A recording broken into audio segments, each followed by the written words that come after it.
You enter a hall without walls. The floor is embers, and the ceiling is a constellation. One horn traces the line of Thauer, another that of etiquette. Niu Mo Wang is not just brute force. He is protocol, alliance, banquet, debt. Sun Wukong's friend and rival, he drinks with kings and fights with gods, reminding us that demon here can also be noble. In the West, monsters end conversations. In the East, they initiate negotiations. The Bull King governs appetite and honor, marries politics with instinct, and transforms a cave into a traveling court. In operas, his gestures are those of a disciplined general with a fanfare cadence. His presence organizes chaos. Who sits nearby? Who speaks first? Who owes favors? The symbol is direct, a body that doesn't ask permission but dominates the ritual. If the horn is a scepter and the court is lava, the question that paves the way remains: if there is a sovereign of appetite, who masters the technique capable of bottling even the Monkey King? A gourd shines that responds to your name and erases you.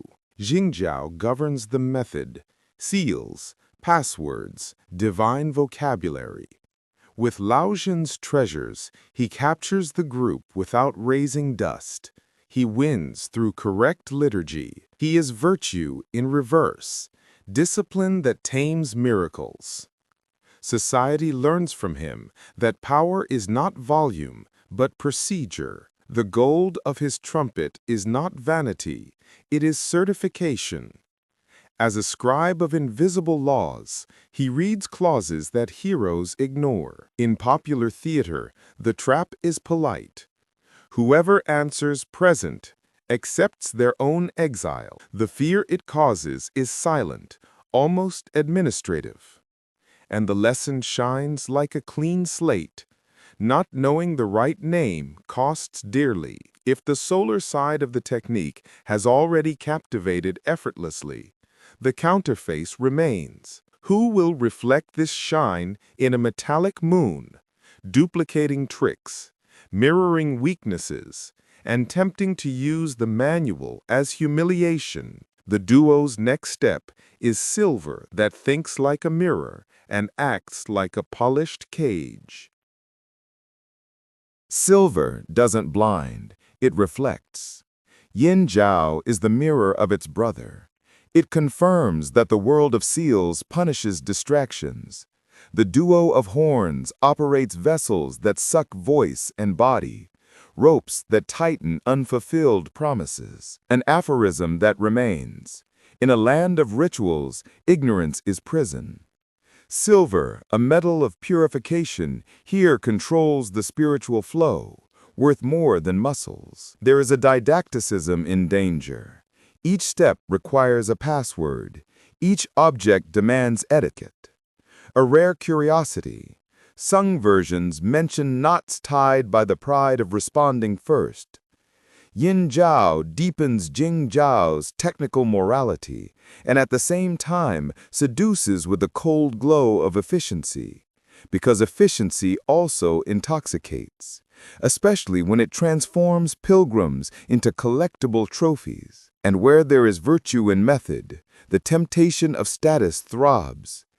If the mirror proves dominance, someone will seek to garb prestige without having it, stealing not power but appearance. The transition is underway. The next ambiguous sovereign will choose the mask before the face, trading sanctity for applause, confusing merit with sacred uniform in the midst of the crossing. A sacred robe alters the angle of the gaze. Haifang wants that gaze. By stealing the monk's robe, he seeks not sustenance, but symbolic ascension. He is a host in one verse and an ambush in the next. He plays with protocol and explores the fetish of holiness. His den resembles a label market.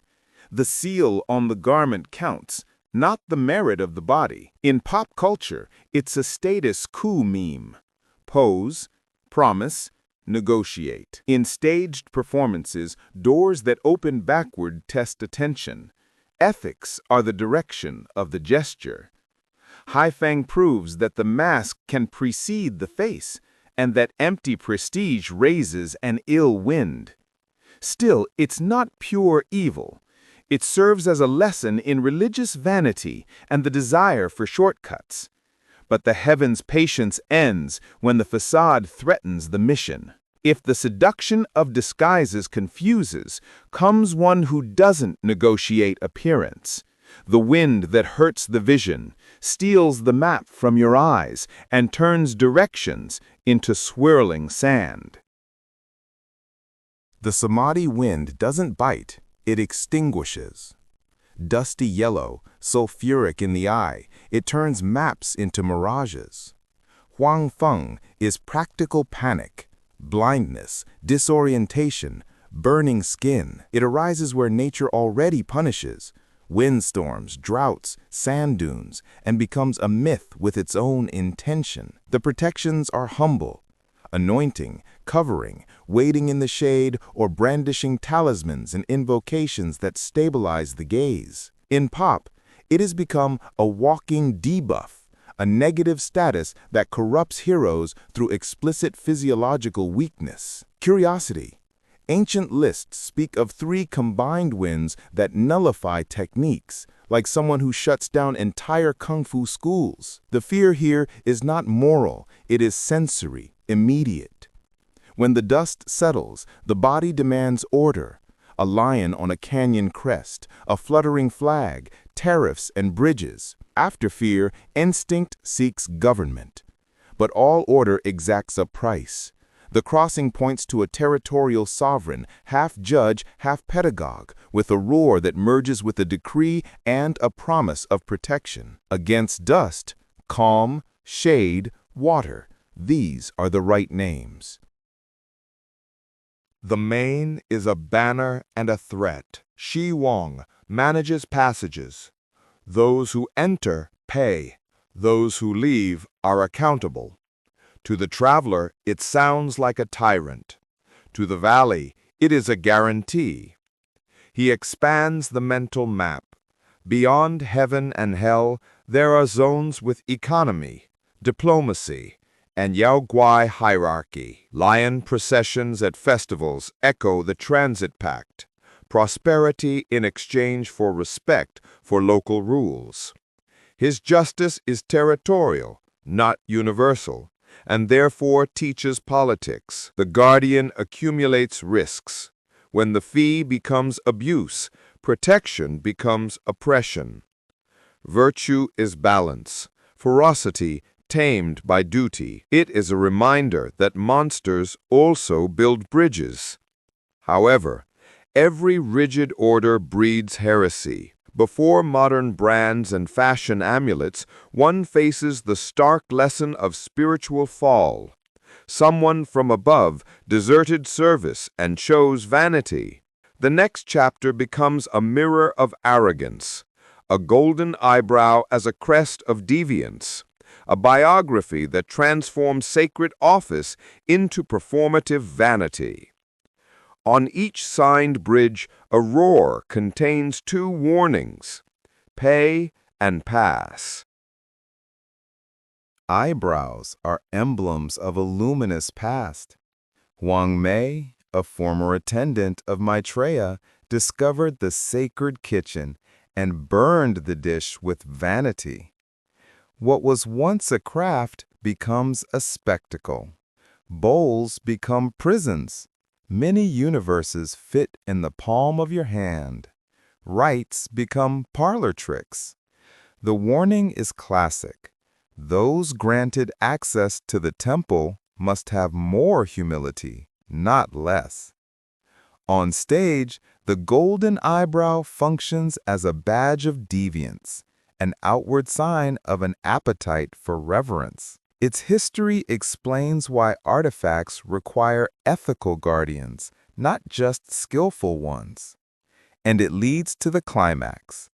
There are ambitions that only retreat before higher instances, when human justice fails to reach the heavens. To contain the bird of cosmic pride, it will be necessary to summon heavyweights, reactivate ancient pacts, and accept compassionate mediation. The next encounter will test correct names, correct rights, and alliances that speak the language of the heavens, where golden wings eclipse entire bonfires with a single beat. Virtue without service quickly fades. The wings beat and the fires waver. The great pang is cosmic predation, speed that swallows light, hunger that breaks through walls of bravery. Against him, heroes do not win, they balance, calling upon bodhisattvas, Buddhas, those who speak the language of the sky. In modern games, he inspires bosses who demand perfect pattern reading. In culture, he symbolizes the cost of arrogance. Interesting fact. Syncretic interpretations align him with solar birds that punish kings intoxicated by their own brilliance. Containing him is ritual, not dual, and then the circle closes.